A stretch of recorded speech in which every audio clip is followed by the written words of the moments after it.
His phone kept moving. Long after he disappeared. Miles away. Then further. Like someone was carrying it. But no one ever saw him again.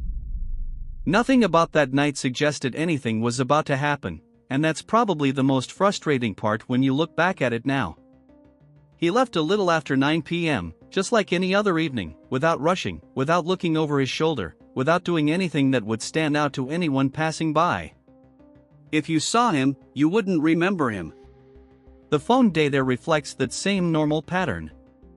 Battery is steady, signal is clean, location services are active, and everything moves exactly the way you would expect when someone is simply walking through their own neighborhood. By 9:42, he's a few blocks away, moving through a quiet street where nothing unusual ever really happens. And for a while, that's still the case. There's no message, no sudden stop, no strange detour that would immediately raise a red flag. Which is exactly why what happens next feels so out of place. Just before 10 p.m., the movement cuts off. Not gradually, not like someone slowing down or changing direction, but completely, like something interrupted it. And it stays that way for 6 minutes. Now, 6 minutes doesn't sound like a lot when you say it quickly, but if you actually picture it, it's long enough for something to happen and short enough that it wouldn't necessarily draw attention. It's long enough for a conversation, long enough for someone to approach him, or for him to stop because something caught his attention, but it's not long enough for anything loud or chaotic that would make people turn their heads. So something likely happened in that window. The problem is, no one seems to have seen it. And then, without warning, the phone starts moving again. But the movement doesn't feel natural anymore. It doesn't follow the rhythm of someone walking, there's no steady progression, no small variations you would normally see. Instead, it jumps. Within a very short time, the signal is already several kilometers away, covering a distance that simply doesn't make sense on foot. At that point, the most logical explanation is obvious. He got into a car. There's really no other way to account for that kind of movement, that kind of speed, that kind of sudden shift in location. But the moment you accept that explanation, another problem appears.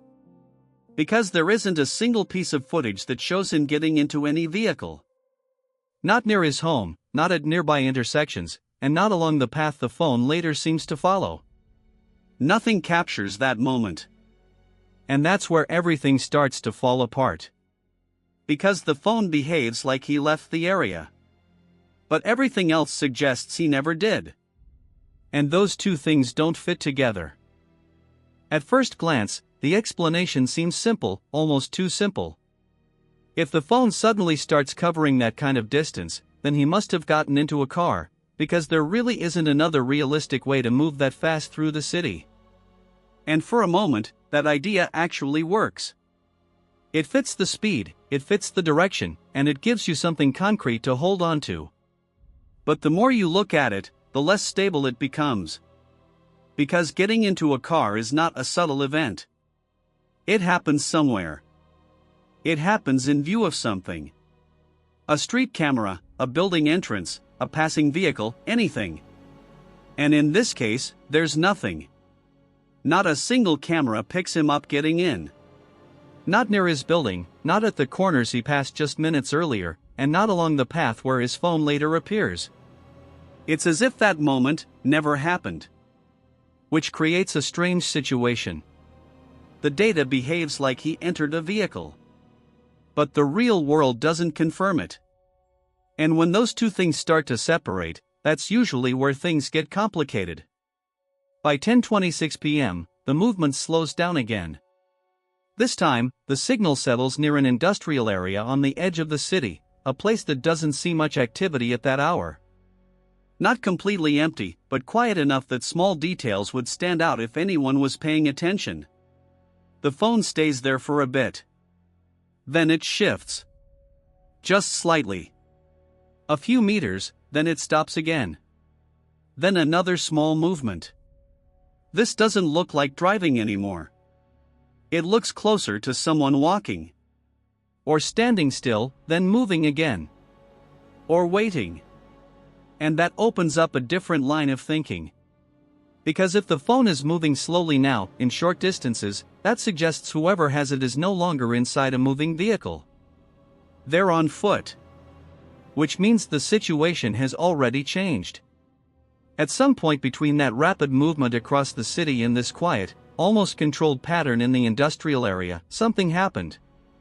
Either the ride ended, or the situation shifted completely. And this is where the timeline starts to split into possibilities. Because up until now, you could still argue that everything follows a single explanation. But here, you have to start choosing between them. Up to this point, you can still hold everything together under one version of events, even if it doesn't feel perfect. He leaves, something happens in that 6-minute gap, he gets into a car, the phone starts moving faster, the vehicle stops near the industrial area, and from there whoever has the phone continues on foot. It's not clean, but it's believable enough that you don't question it too much at first. The problem starts when you look closer at what the phone is actually doing in that area. Because it's not just moving from one point to another in a straight, consistent way, the way you would expect if someone was simply walking through an open space. Instead, the signal keeps cutting in and out. It drops, then comes back a few meters away, then drops again, and then reconnects once more in a slightly different position, almost like the phone is moving through places where the signal can't fully hold. And that's where things start to feel different. Out in the open, especially in an area like that, you would normally expect a stable connection, even if the movement is slow. You don't usually see that kind of repeated interruption unless something is getting in the way. Something physical. Which leads to a possibility that doesn't quite fit with the earlier version. Because if the signal is being blocked like that, even for a moment, it suggests that the phone isn't completely out in the open anymore. At some point, it's inside something. And that changes how you look at everything that happened before. Because if the phone ends up inside a vehicle or a structure during this phase, then the timing becomes a lot harder to explain, especially if you were assuming that the transition happened earlier. It means that whatever changed the situation didn't necessarily happen where we first thought it did. And then there's one detail that makes it even harder to ignore. During one of those brief reconnects, the phone sends a small burst of data, nothing unusual on its own, the kind of background activity that happens constantly without anyone noticing. But when you isolate it, it shows a short movement. Not forward, like everything else up to that point. Back. Just slightly, not enough to completely change direction, but enough to stand out. And that's where the timeline really starts to lose its shape. Because if someone is taking him away, you expect a clear path, a consistent direction, something that moves forward without hesitation. You don't expect a reversal, even a small one. Unless something happened in that moment that forced a change. Unless the path wasn't planned. Or wasn't controlled. And if that's the case, then the movement we've been following isn't a straight line at all. It's something that shifts. Something that changes direction in the middle of the process. Which means the moment that actually matters might not be where the phone first sped up, or where it stopped. It might be here. Right in the part that looks the least important at first glance. Once you get here, the simple version of the story stops working, and that's usually the point where things get uncomfortable. Because as long as everything fits into one clean explanation, you can follow it without thinking too much. Here, that falls apart. You can still say he got into a car, and for a moment that explanation feels solid enough, especially when you look at how quickly the phone covers distance right after those 6 minutes. It makes sense on the surface. But then you reach the industrial area, and the behavior changes in a way that doesn't match that same calm, controlled movement anymore. The signal isn't stable, the path isn't clean, and there's this hesitation in the way the phone moves, almost like whatever is happening isn't going exactly as expected. That's where the first doubt creeps in. If everything started normally, then something must have shifted later, because this doesn't look like a straight continuation of the same situation. So you start looking at another possibility, one that isn't as neat.